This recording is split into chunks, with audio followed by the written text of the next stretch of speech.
Ejgil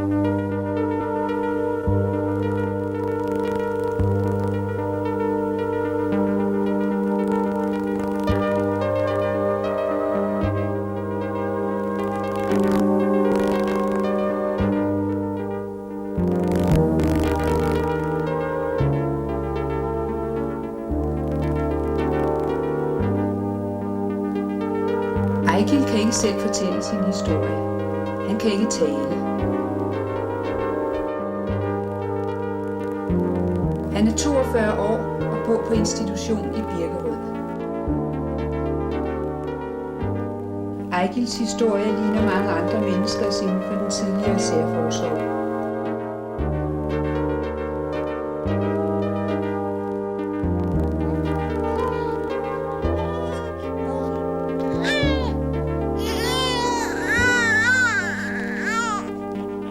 Aalborg Kommunes husvildeboliger. Ejgil blev født her i 1947 som den yngste af 3 søskende. Han var sund og rask, indtil han i 3-månedersalderen blev indlagt på kommunehospitalet med kramper. I løbet af et par dage blev han fjern, slap og ikke til at komme i kontakt med. Ejgil kom hjem igen, og da han er 14 måneder, skriver det sociale udvalg en indstilling om optagelse i åndssvageforsorgen. Barnet er af Dr. Johansen her erklæret åndssvagt, er på grund af en rygsvaghed sengeliggende hele tiden. Lider af hyppige kramper ofte flere gange dagligt. Krampen forårsages ofte af blot en ubetydelig støj, for eksempel hvis en stol skubbes hen over gulvet. Så frem den fjernelse fra hjemmet bliver nødvendigt, skal man på faderens henstilling anmode om, at det måske snarest, i det de for hver dag, der går, vil komme til at føle savnet af barnet mere. I august 1949 blev Ejgil igen indlagt på hospitalet, da forældrene umuligt kunne beholde ham hjemme på grund af skrigen. Diagnose: epilepsi og åndssvaghed. Men hospitalet ville ikke have ham, og forsorgshjemmet Vodskov kunne ikke tage ham. Kort før Ejgils 2-års fødselsdag møder faren på Vodskov for at bede om at få ham indlagt hurtigst muligt, da han skriger ustandsligt, og der er vanskeligheder med naboerne. I 2-årsalderen er Ejgil renlig, hvis han bliver holdt frem. Han kan gå, men ikke tale. 3,5 år gammel indlægges Ejgil på Centralinstitutionen Vodskov.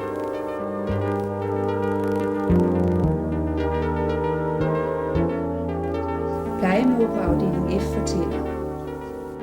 I 1951 fik vi alle de børn, der havde ligget på hospital. Der kom i alt 31, og vi fik et nyt barn hver 3. dag. Det var hårdt. Det var de dårligste, der kom til os. Der var meget fattigt dengang. Børnene sov i 3 rum i kælderen. De havde en afskallet hvid træmmeseng hver og en taburet til tøjet. Det var det hele. I stueetagen var der 2 spise- og opholdsstuer. Der var et langt bord ved hver side og bænke uden rygstød. Der var ingen legetøj, så der var ikke så meget at tage sig til. Der kunne godt være ret meget larm og uro. Afdelingslægen boede ovenpå. Han klagede nogle gange over, der var for meget larm for børnene. Efter indlæggelsen i 1951, da Ejgil er 3,5 år, står der i journalen. Sød og kærlig lille dreng, vil gerne kæles for, kan spise selv, nem at have med at gøre, kan ikke tale, men forstår meget af det, man siger til ham. Går flinkt og går med på tur, kan lege lidt. 2 år senere, da Ejgil er 5 år.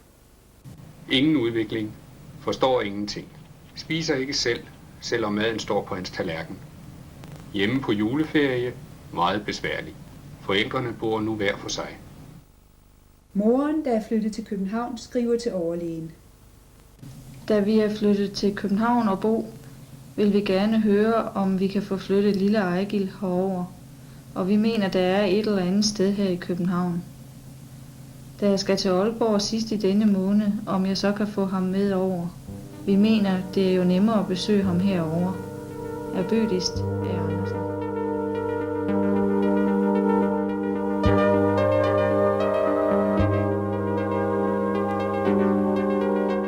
Der kom til at gå 17 år, inden Ejgil kunne flyttes over i nærheden af moren, og i den periode ophørte kontakten.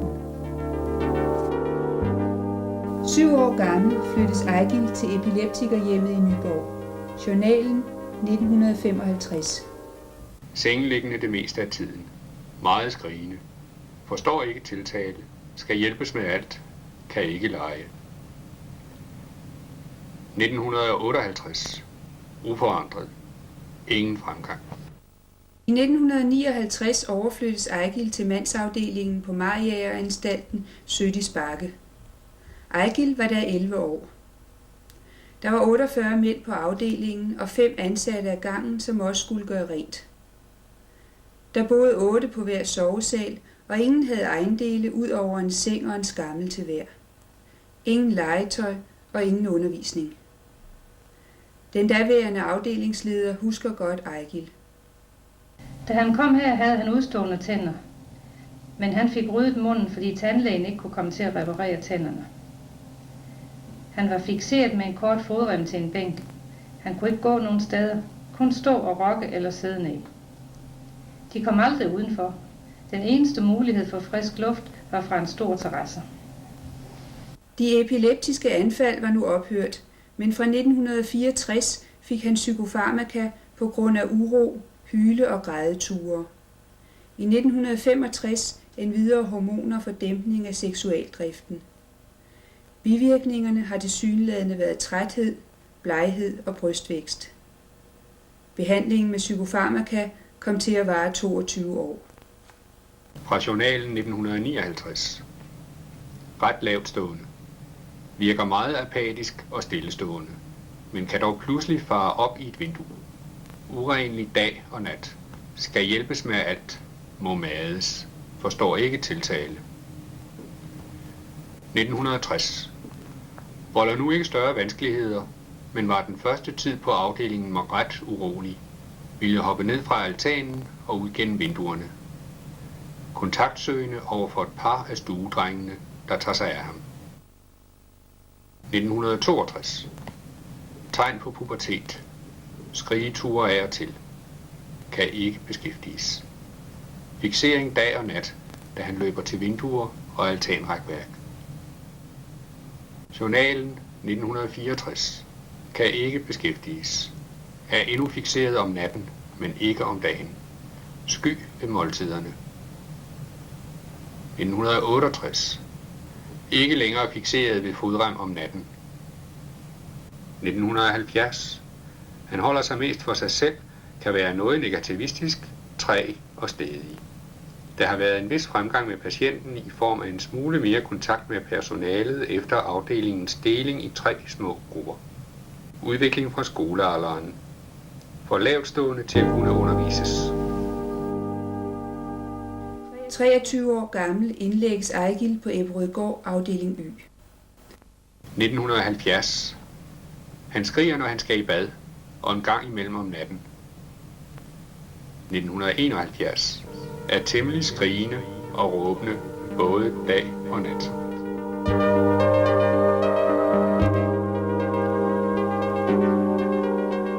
Den 30. i 8. 1971 overflyttes Ejgil til den lukkede afdeling P3.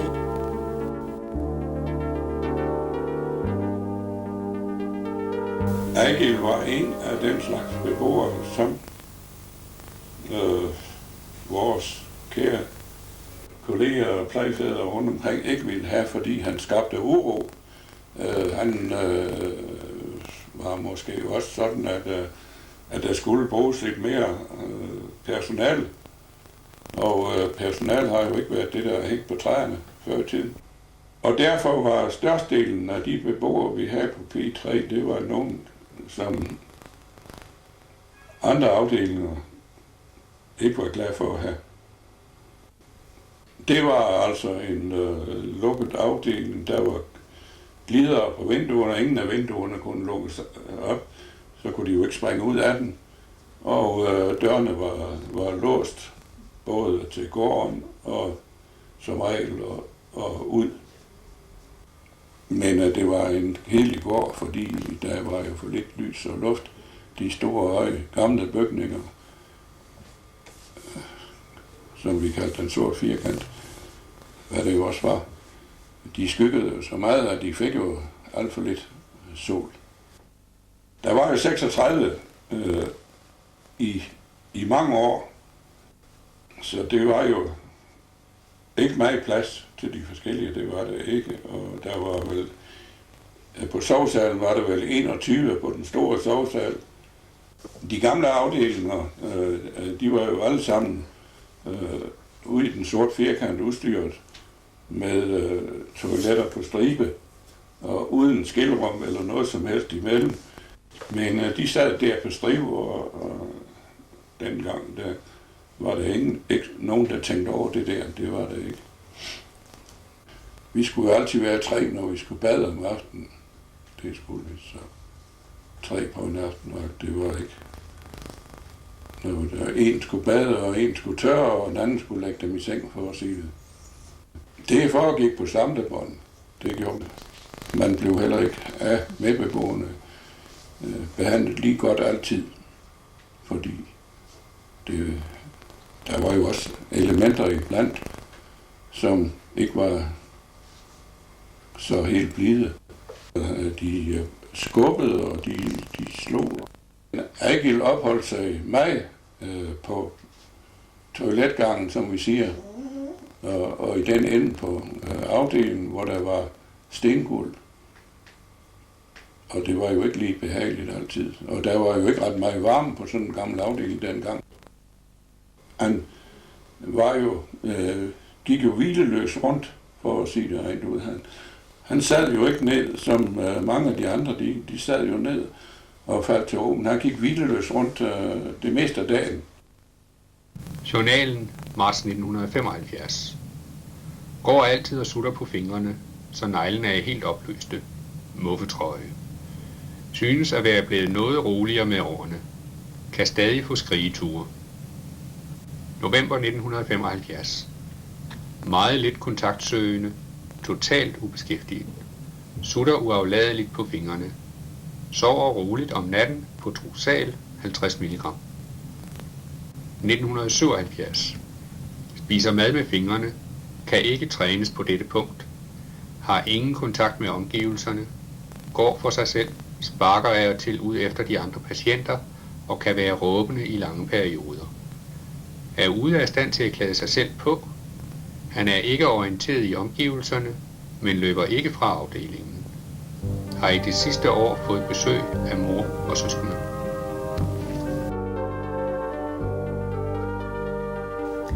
Eigil er nu 30 år gammel. Efter 10 år på den lukkede afdeling overflyttes han til hus 11, hvor han stadig bor. Huset hedder nu Lærkehuset. 39 år gammel er han medicinfri, efter at have fået psykofarmaka i 22 år. I 1988 starter Eigil i Det kan nytte-projektet. Det kan nytte-projektet bygger på gensidig respekt og accept, og på den holdning, at alle mennesker kan udvikle sig, hvis vi giver dem mulighed for det.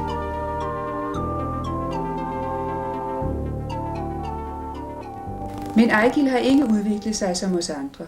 Han har en hjerneskade, og vi ved, at hvis vi havde kompenseret for hjerneskaden, kunne han have udviklet sig på en helt anden måde. Men der er ikke blevet kompenseret, og vi ved også, at han siden han var et helt lille barn, har haft utrolig dårlige betingelser for at udvikle de evner, han har haft. Han har ikke haft tæt følelsesmæssig kontakt til mor og far eller andre voksne, ingen positive forventninger, ingen undervisning, ingen kærlighed. Hvilke konsekvenser har det haft for Eigil?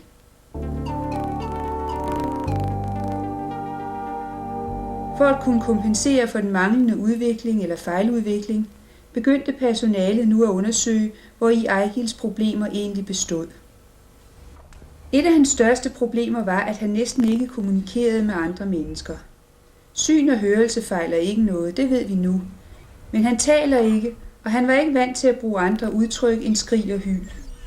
Han havde ikke fået nogen undervisning, og der var ikke taget hensyn til hans særlige kommunikationsproblemer. Et andet problem var, at han var sky og bange. Han var meget urolig, larmede meget og gik restløs omkring og vred sine hænder. Han havde en uhensigtsmæssig adfærd, som personalet ikke kendte årsagen til, og som de ikke kunne stoppe. Der blev ikke forventet noget af ham, og han lærte ikke noget. Alt blev gjort for ham. Han blev faktisk dårligere og dårligere til at klare praktiske dagligdags ting, som at spise selv, holde sig renlig og klæde sig på. Han har ikke været beskæftiget med ret meget andet end at gå hvileløst omkring og vente på dagens måltider. Han har ikke fået den omsorg og interesse, som får andre mennesker til at blomstre op og udvikle sig.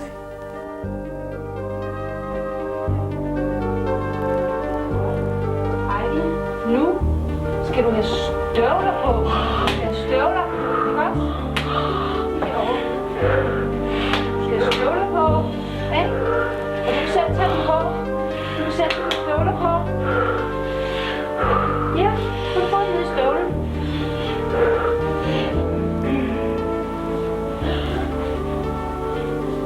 Det er flot. Flot det der. Der var nok at tage fat på for pædagogerne i lærerhuset. De skulle lære at kommunikere med Ejgil, og han skulle inddrages i de daglige aktiviteter og efterhånden have indflydelse på dem ved at lære at vælge. Han skulle have mulighed for at overvinde sin uro og angst og opbygge et tillidsfuldt forhold til de mennesker, der omgiver ham. Ja. Ja, det var flot. Vi tror, han er bange, og at han kan få større tryghed ved, at han på forhånd ved, hvad der skal ske i løbet af dagen. Derfor laver vi en fast struktur for dagens og ugens aktivitet. Og du skal ud og ride.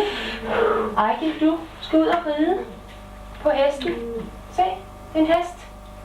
Se, du skal ud og ride på hesten. Ja.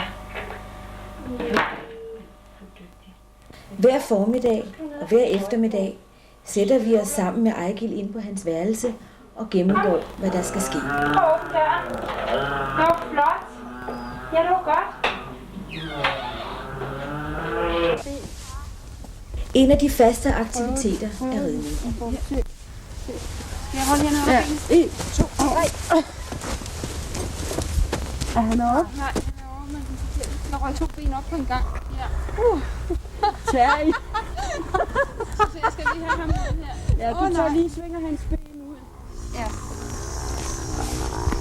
Vi har forsøgt at give ham ridehjelm på, men indtil videre er det ikke lykkedes. Han vil ikke have noget spændt fast på hovedet. Sådan. Ja. Det var godt, at Ejgil han hjælper til. Tilbagevendende aktiviteter for Ejgil er ud over ridning også pasning af hestene, indkøb hos købmanden, bagning og skovtur. Disse aktiviteter giver Ejgil et rigere liv, og de lærer ham noget om omgivelserne, men de kan desværre ikke altid gennemføres, fordi der ikke altid er nok personale. Vi kan se, at der kommer en helt anden ro over Ejgil, når han er ude i naturen. En ro, der giver ham værdighed. Vi har måttet arbejde meget med at få Ejgil til at bruge sine kræfter. Tidligere ville han overhovedet ikke bære noget i sine hænder. Og han ville ikke bruge hænderne til at lukke en dør op. Det er han begyndt på nu. Skal du tage det op, Ejgil? Skal du tage det op til dernede, som det op?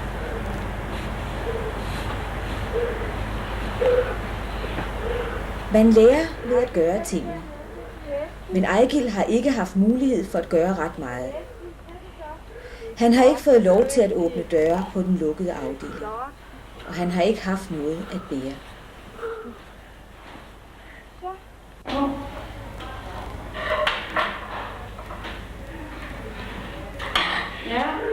Ejgil hjælper nu til med at tage ud af bordet hver dag, og bagefter hjælper han med at feje gulvet.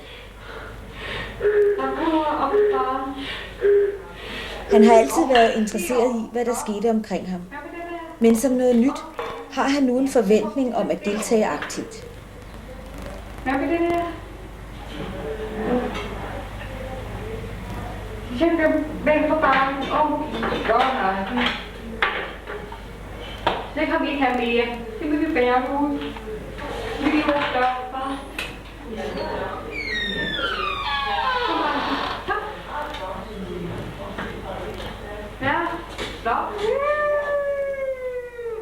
Han kan finde på af sig selv at køre en beboer i kørestol, når personalet er med.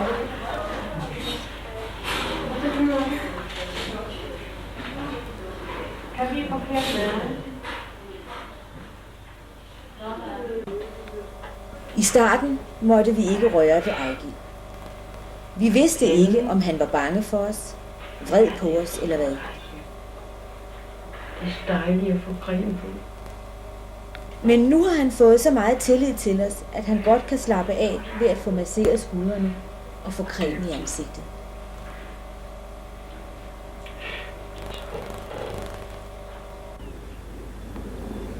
Vi træner med Ejgil, for at han kan lære sig selv at kende og få bevidsthed om sin egen krop. Han kan måske også lære at bruge sin krop lidt mindre stift og anspændt end før.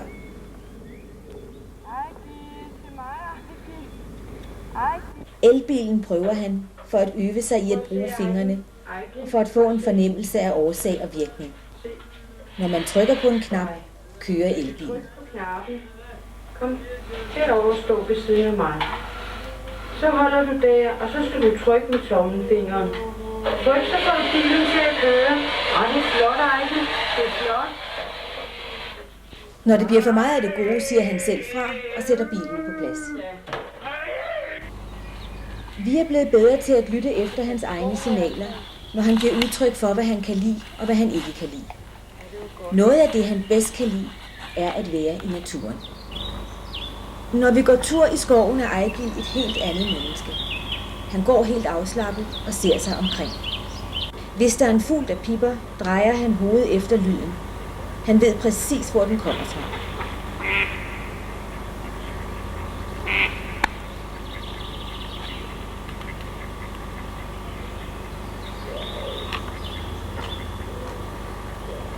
Hvis der kommer andre mennesker, kan han godt blive anspændt og vride sine hænder.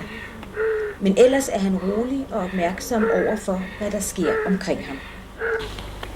Vi fortæller ham, hvad det er, vi ser og hører, og prøver at få ham til at røre ved blade og træer. Vi går op ad bakke, så han kan få brugt sin muskler. Ejgil har efterhånden fået en langt større tryghed i forhold til omgivelserne. En tryghed, som gør det muligt for ham en gang imellem at nyde livet. Men som også er en forudsætning for, at han kan lære så mange nye ting. Vi er blevet bedre til at kommunikere med Ejgil. Vi bruger tale- og tegnsprog. Og Ejgil forstår os bedre på den måde. Vi håber, han selv engang vil begynde at bruge tegn. Og Marie, og gær. Vi er blevet mere opmærksomme på, hvad Ejgil forsøger at udtrykke, og han er blevet mere nuanceret i sine udtryk.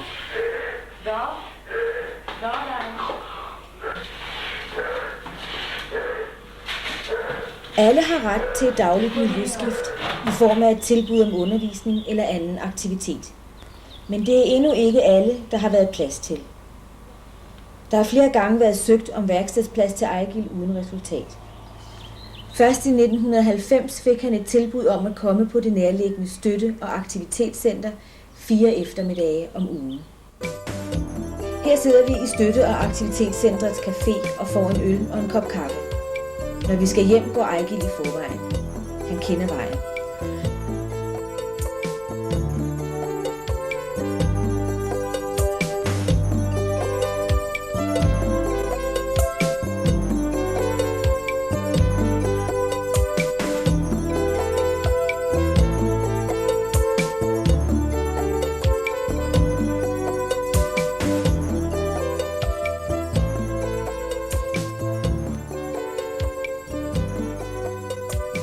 Det er nu snart 2 år siden udviklingsprojektet startede, og der er sket mange små og store forandringer i Ejgils liv.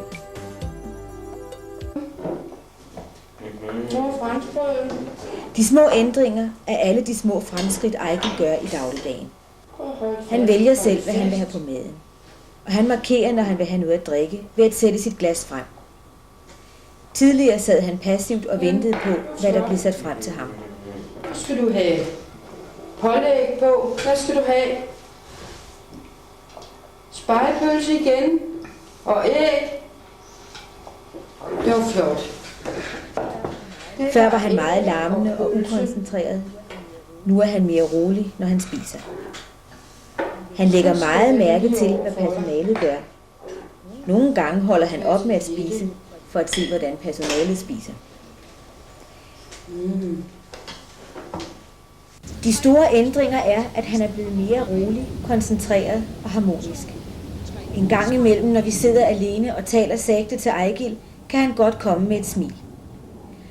Når forholdene i huset er normale, og det er det faste personale, der har med ham at gøre, er hans urolige og larmende adfærd formindsket til næsten ingenting i forhold til før.